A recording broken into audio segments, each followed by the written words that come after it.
Next is कि glomerular filtration rate को calculate करने के लिए अभी जो मैंने आप लोगों के सामने एक एग्जांपल डिस्कस की है, उसमें मैंने जनरली ये कहा था कि आपके जो ग्लोमेरुलस के सेल्स हैं, ठीक है, ये ग्लोमेरुलस के सेल्स, सपोज ये आपके पास जो है वो ब्लड वेसल्स हैं। इस तरह की ब्लड वेसल्स कभी भी नहीं देखी होंगी आप लोगों ने, ठीक है। यहाँ पे जो आपके पास जो ग्लोमेरुलस के सेल्स हैं, वो इस ब्लड में से कुछ वेस्ट मटेरियल्स को क्या करने जा रहे हैं, रिमूव करने जा रहे हैं, और इसको हम कहते हैं ग्लोमेरुलर फिल्ट्रेशन रेट। कि आपके जो ग्लोमेरुलस के सेल्स हैं वो कितने वॉल्यूम ऑफ प्लाज्मा में से कितने टाइम के अंदर इन वेस्ट मटेरियल्स को रिमूव करते हैं। बट द क्वेश्चन इज कि आपके प्लाज्मा के अंदर multiple types of waste materials present हो सकते हैं, ठीक है, मल्टीपल डिफरेंट टाइप्स के हैं ना। उसमें आपके पास जो है वो डिपेंडिंग अपॉन, अगर वाटर की भी बॉडी को जरूरत नहीं है तो उस टाइम पे वो भी वेस्ट है, अगर प्रोटॉन्स की एक्सेसिव कंसंट्रेशन है तो वो भी वेस्ट है, एक्सेसिव अमाउंट में कार्बन डाइऑक्साइड है तो वो भी वेस्ट है, यानी different types of waste material present है।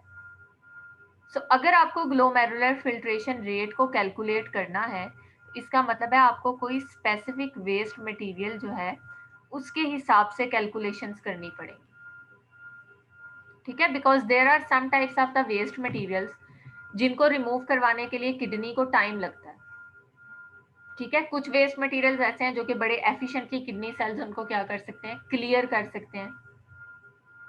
सो यहाँ पे सपोज अगर प्रोटीन वेस्ट है, सो प्रोटीन वेस्ट इतने एफिशिएंटली यहाँ इन सेल्स को क्रॉस नहीं कर सकते, ठीक है। जबकि इसी तरह से अगर आपके पास यहाँ पे ग्लूकोज की एक्सेसिव क्वांटिटी है तो ग्लूकोज एफिशिएंटली इन सेल्स को क्रॉस कर सकता है। सो हर एक वेस्ट मटेरियल का जो क्लियरेंस रेट है वो दूसरे वेस्ट मटेरियल से डिफरेंट है, ठीक है। सो कलेक्टिवली ग्लोमेरुलर फिल्ट्रेशन रेट को कैलकुलेट करने की बजाय आप स्पेसिफिकली किसी एक मॉलिक्यूल के लिए इस रेट को कैलकुलेट करते हो। और इनिशियली जो ग्लोमेरुलर फिल्ट्रेशन रेट की कैलकुलेशंस हुई थी वो क्रिएटिनिन के हिसाब से होना शुरू हुई थी, which is a by product of creatine, ठीक है। सो अब जो हम ग्लोमेरुलर फिल्ट्रेशन रेट देखेंगे उसमें हम ये चीज देखेंगे कि क्रिएटिन को क्लियर करवाने में या क्रिएटिन को फिल्टर करने में ग्लोमेरुलस जो है वो कितना टाइम लेते हैं, ठीक है। सो हम अभी जो ग्लोमेरुलर फिल्ट्रेशन रेट पढ़ेंगे it will be with respect to concentration of creatinine. समझ आई ये बात कि अब हम सीरम क्रिएटिनिन को क्यों देखने जा रहे हैं, बिकॉज अब हम ग्लोमेरुलर फिल्ट्रेशन रेट को क्रिएटिनिन के हिसाब से पढ़ने लगे। सो सीरम क्रिएटिनिन आपके पास क्या है, obviously concentration of creatinine in serum. Initially जो ग्लोमेरुलर फिल्ट्रेशन रेट है, इस ग्लोमेरुलर फिल्ट्रेशन रेट को कैलकुलेट करने के लिए सीरम क्रिएटिनिन को यूज किया जाता था। आप यहाँ पे देख सकते हो कि आपके पास सपोज ये प्लाज्मा सैंपल है या सीरम सैंपल है, इसके अंदर एक स्पेसिफिक अमाउंट में क्रिएटिनिन प्रेजेंट है, क्रिएटिनिन की एक खास कंसंट्रेशन प्रेजेंट है जिसको आप कहोगे कि this is serum creatinine concentration, ठीक है। और ऑब्वियसली ये सीरम के अंदर तब आती है जब आपके जो मसल के सेल्स हैं वो यहाँ पे प्रेजेंट एक प्रोटीन क्रिएटिन को ब्रेक करते हैं और उसके रिस्पॉन्स में क्रिएटिनिन क्या होती है, रिलीज होती है। सो मसल से ये क्रिएटिनिन अल्टीमेटली कहाँ पे आती है, सीरम में या प्लाज्मा में। सो आप कह सकते हो कि इस तरह से आप सीरम क्रिएटिनिन कंसंट्रेशन को क्या कर सकते हो, मेजर कर सकते हो। अब सीरम क्रिएटिनिन कंसंट्रेशन को यूज करते हुए अगर आपने ग्लोमेरुलर फिल्ट्रेशन रेट को कैलकुलेट करना है तो इसका क्या मतलब होगा कि जब ये प्लाज्मा या ये ब्लड ग्लोमेरुलस में से पास करेगा, ठीक है, उस टाइम पे ग्लोमेरुलस के जो सेल्स हैं ये कितने वॉल्यूम ऑफ ब्लड में से कितना क्रिएटिनिन क्लियर करेंगे, कितने टाइम के अंदर, इसको आप क्या कहोगे, glomerular filtration rate for creatinine, यानी आपके सीरम के अंदर क्रिएटिनिन की कितनी कंसंट्रेशन है आपको ये पता होना चाहिए, और उसके बाद आप देखोगे कि उस कंसंट्रेशन में से कितनी कंसंट्रेशन जो है वो किडनी के सेल ने क्या की है, क्लियर की है। यानी एक तरफ आप सीरम क्रिएटिनिन कंसंट्रेशन देखोगे और उसको बार बार ऑब्जर्व करते रहोगे कि किडनी सेल्स में से पास करने के बाद आपका जो ब्लड है उसने कितनी क्रिएटिनिन को यहाँ से क्या कर दिया, क्लियर कर दिया। ठीक है, सो इस तरह से ग्लोमेरुलर फिल्ट्रेशन रेट को आप with respect to creatinine observe कर सकते हैं। इसका ये मतलब है कि आपके सीरम के अंदर जितनी क्रिएटिनिन है, सपोज यहाँ पे 100 मिलीमोलर थी, अगर कुछ टाइम के बाद वो कंसंट्रेशन 50 मिलीमोलर रह जाती है, तो इसका मतलब है कि जो रिमेनिंग 50 मिलीमोलर कंसंट्रेशन है वो आपके किडनी के सेल्स ने क्या की है, क्लियर कर दी है।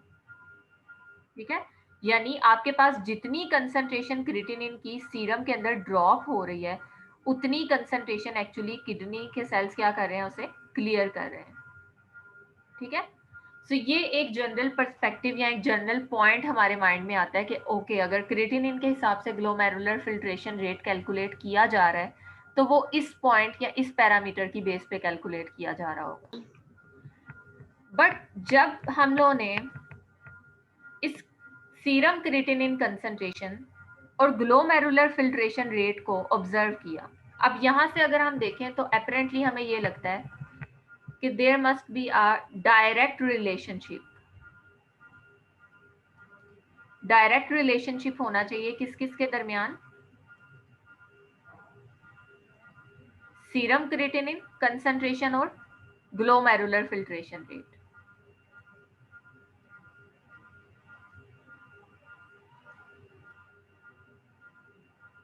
यानी जितना आपके सीरम के अंदर क्रिएटिनिन की कंसंट्रेशन ज्यादा होगी उतना ग्लोमेरुलर फिल्ट्रेशन रेट भी ज्यादा होगा।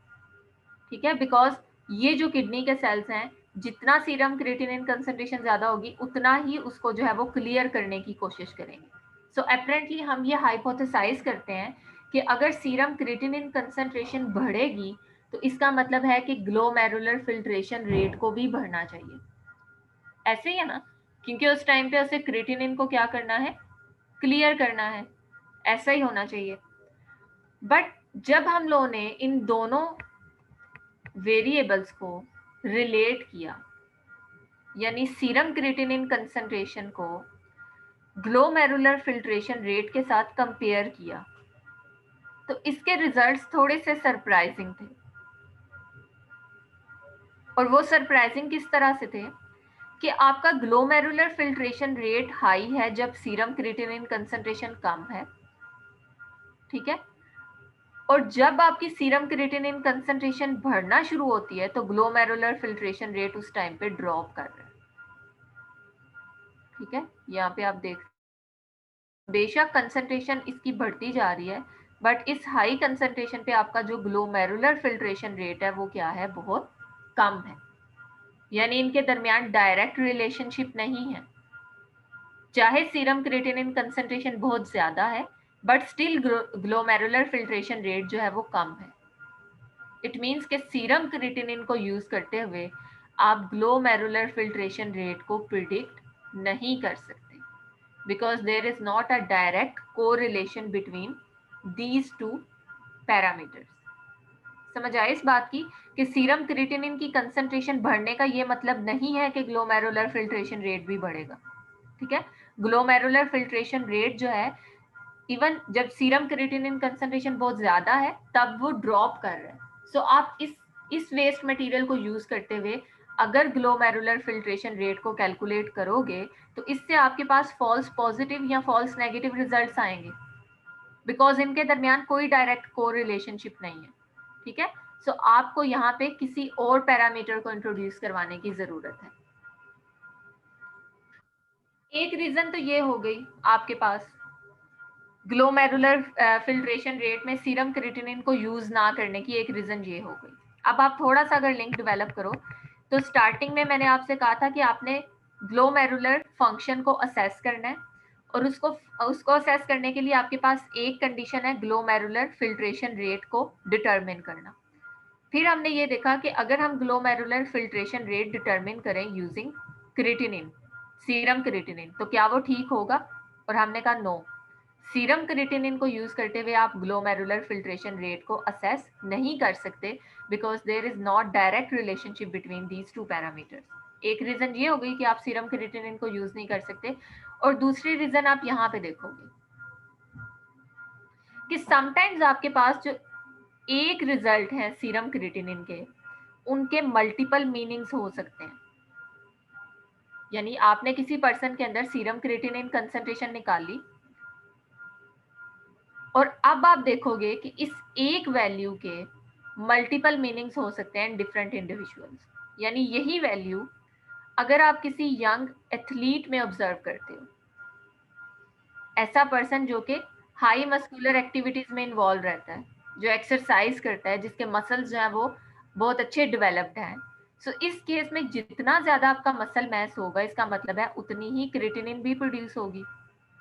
ठीक है, सो ये रिजल्ट आपके पास उस पर्सन के अंदर नॉर्मल होंगे जिसका मसल मैस हाई होगा। बट यही रिजल्ट आपके लिए किसी फीमेल में अगर आप कैलकुलेट करते हो जिसमें जो मसल मैस है वो कंपैरेटिवली कम है, तो ये एबनॉर्मल रिजल्ट्स होंगे।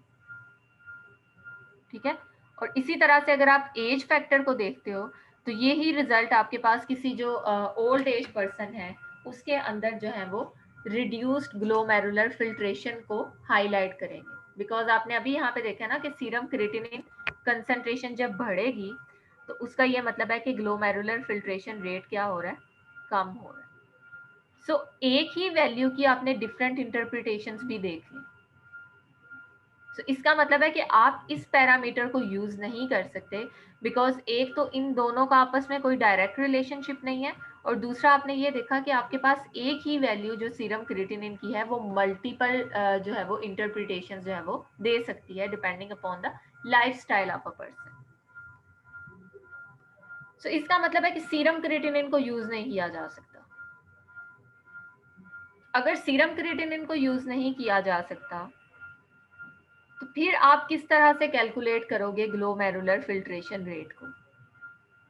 इसी डिबेट को थोड़ा सा अगर हम आगे लेके जाएं, तो कुछ साइंटिस्ट का ये कहना था, जो अर्ली वर्क था ग्लोमेरुलर फिल्ट्रेशन रेट पे, उसमें ये सजेशन तो एक्सेप्ट कर ली गई कि यस, सीरम क्रिएटिनिन जो है इसको यूज करते हुए आप ग्लोमेरुलर फिल्ट्रेशन रेट डिटरमिन नहीं कर सकते।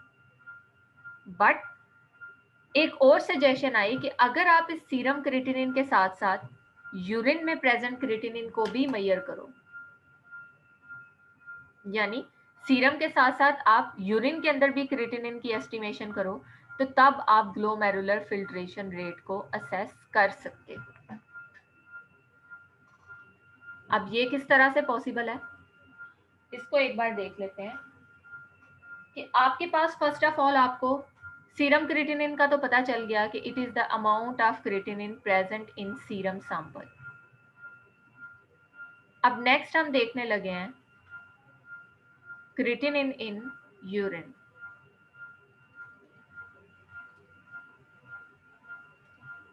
ठीक है, ये आपके पास है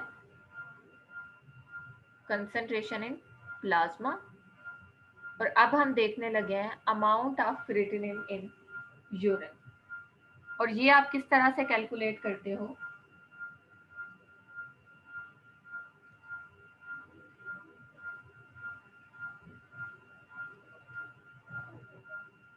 यूरिन के अंदर क्रिएटिनिन की अमाउंट को कैलकुलेट करने के लिए एक तो आप कंसंट्रेशन ऑफ क्रिएटिनिन देखोगे कि क्रिएटिनिन की कितनी अमाउंट, कितने माइक्रोमोल्स प्रेजेंट है, और दूसरी तरफ आप वॉल्यूम ऑफ यूरिन देखोगे। ठीक है, सपोज आपने इतने ml यूरिन लिया, सो इस पर्टिकुलर वॉल्यूम के अंदर आपके पास इतनी कंसंट्रेशन जो है वो क्रिएटिनिन की एग्जिस्ट करती है। ठीक है, सो इस तरह से आप amount of creatinine in urine को डिटरमिन कर सकते हो कि सिंपली आप ये कह सकते हो कि amount of creatinine in urine is a product of concentration of creatinine and volume of urine, जो कि आपने एक खास इंटरवल ऑफ टाइम के लिए क्या किया है, कलेक्ट किया। अब अगर आप इस प्लाज्मा सैंपल के अंदर प्रेजेंट क्रिएटिनिन और यूरिन सैंपल के अंदर प्रेजेंट जो क्रिएटिनिन है इनको कोरिलेट करो। तो यूरिन के अंदर ऑब्वियसली जो क्रिएटिनिन की अमाउंट है वो कहाँ से आती है? प्लाज्मा से आती है ना। अगर प्लाज्मा सैंपल के अंदर क्रिएटिनिन ज्यादा होगा तो तभी किडनी के सेल्स उसे फिल्टर करेंगे और फिल्टर करने के बाद उसे कहाँ पे रिलीज कर देंगे? यूरिन के अंदर रिलीज कर देंगे। सो बजाय इसके कि आप सिर्फ और सिर्फ प्लाज्मा के अंदर क्रिएटिनिन की कंसंट्रेशन देख के बताओ कि ग्लोमेरुलर फिल्ट्रेशन रेट ज्यादा है या कम है, आप प्लाज्मा और यूरिन इन दोनों के अंदर क्रिएटिनिन की अमाउंट को कोरिलेट करोगे, बिकॉज यहाँ पे आपके पास ग्लोमेरुलस के ही सेल्स हैं जो कि प्लाज्मा में से क्रिएटिन को फिल्टर करते हैं और कहाँ पे लेके आते हैं? यूरिन में। सो इनडायरेक्टली इन दोनों सैंपल्स के अंदर क्रिएटिनिन की अमाउंट को कैलकुलेट करके आप बता सकते हो कि कितनी क्रिएटिनिन जो है वो उसकी क्लियरेंस हो रही है। इसको हम कहते हैं क्रिएटिनिन क्लियरेंस। ठीक है। सो आप सिंपल सीरम क्रिएटिनिन कंसंट्रेशन को यूज नहीं करोगे, बल्कि आप सीरम क्रिएटिनिन कंसंट्रेशन के साथ यूरिन में प्रेजेंट क्रिएटिनिन को भी देखोगे और इन दोनों को कोरिलेट करते हुए आप क्रिएटिनिन क्लियरेंस निकालोगे।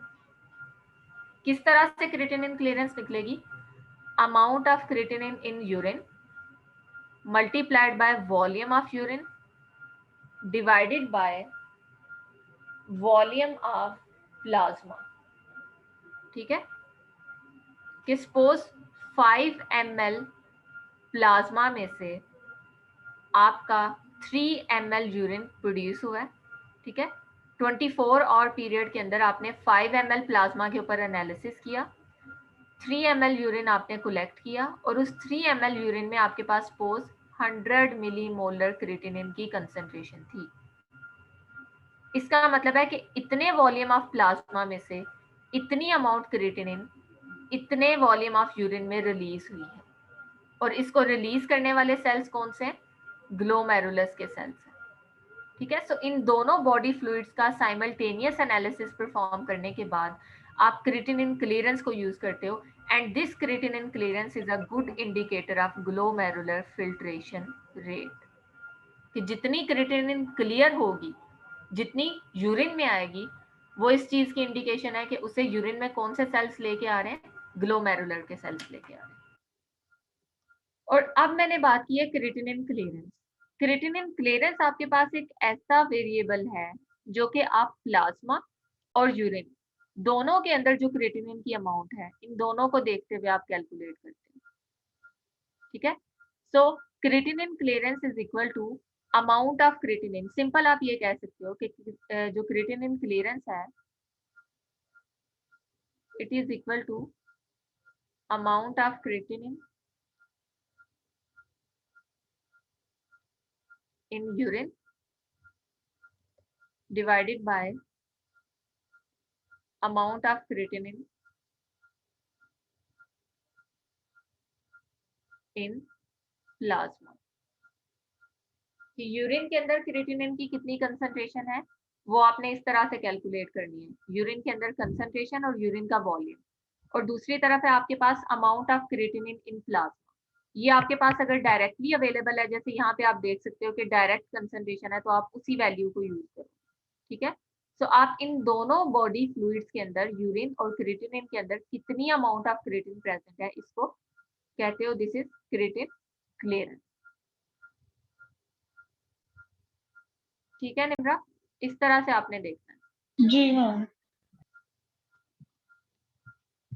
सो इस क्रिएटिनिन क्लियरेंस की बेस पे अब आप ग्लोमेरुलर फिल्ट्रेशन रेट को कैलकुलेट कर सकते हो, बट स्टिल जो ग्लोमेरुलर फिल्ट्रेशन रेट है उसको मल्टीपल जो कंफाउंडिंग फैक्टर्स हैं, वेरिएबल्स हैं like age, sex, ethnic origin, body weight, ये उसको क्या कर सकते हैं? चेंज कर सकते हैं। यानी सिंपल जो ग्लोमेरुलर फिल्ट्रेशन रेट आपने क्रिएटिनिन क्लियरेंस की बेस पे कैलकुलेट करना है, अभी भी वो एज के पैरामीटर से भी चेंज हो सकता है। लाइक एक पर्सन अगर जो है आप उसकी 20s में चेक कर रहे हो, दूसरे पर्सन की 60s में चेक कर रहे हो, तो ग्लोमेरुलर फिल्ट्रेशन रेट की वैल्यूज सेम नहीं आएंगी। सो आप एक कंसेंसस डेवलप नहीं कर सकते। इसी तरह से अगर आप सेक्स की बेस पे करते हो तो मेल्स और फीमेल्स दोनों के अंदर इनकी वैल्यूज चेंज हो सकती हैं। बॉडी वेट की बेस पे भी ये वैल्यूज चेंज हो सकती हैं और एथनिक ग्रुप की बेस पे भी ये चेंज हो सकती है, एथनिक ओरिजिन की बेस पे भी चेंज हो सकती है, पॉपुलेशन बेस पे भी चेंज हो सकती है।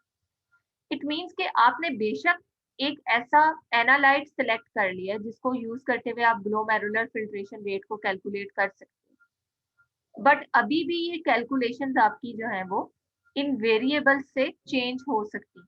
ये वेरिएबल्स जो है ये कंफाउंडिंग फैक्टर्स इस वैल्यू को चेंज कर सकते हैं, अल्टर कर सकते हैं। सो अगर आपने इन वेरिएबल्स के इफेक्ट को नलीफाई करना है तो उस केस में आपने इनको भी क्या करना है, अपनी फाइनल कैलकुलेशंस में कंसीडर करना है। ठीक है। सो हमेशा हम जो ग्लोमेरुलर फिल्ट्रेशन रेट है इसको एस्टिमेटेड ग्लोमेरुलर फिल्ट्रेशन रेट इस बेस पे कैलकुलेट करते हैं, जिसमें एक कॉमन इक्वेशन है जिसको कॉकक्रूफ और गॉल्ट ने 1970s में जो है वो किया था, पब्लिश किया था।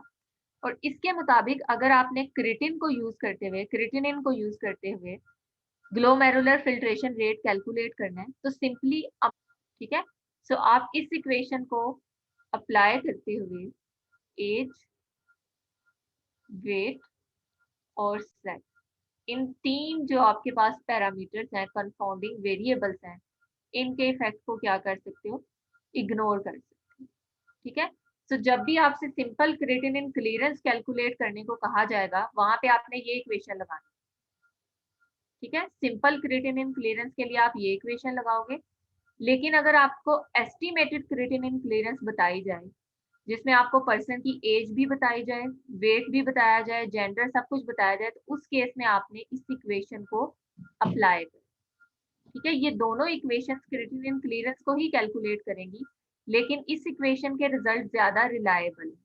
और वो रिलायबल इसलिए है बिकॉज इस केस में आपके पास ये वेरिएबल्स का इफेक्ट जो है वो इग्नोर हो जाए। तो इस केस में आप यहाँ पे एक रेंज भी बता सकते हो कि इस फॉर्मूला की बेस पे जो क्रिएटिनिन क्लीयरेंस है उसकी मेल में ये रेंज है और फीमेल्स में ये रेंज है। यानी आपने एक वैल्यू जो है वो सेट एक पॉपुलेशन के लिए कैलकुलेट कर ली कि ये नॉर्मल रिजल्ट्स हैं क्रिएटिनिन क्लीयरेंस के, और अगर इससे कम या ज्यादा हुए तो वो क्या होंगे, एबनॉर्मल।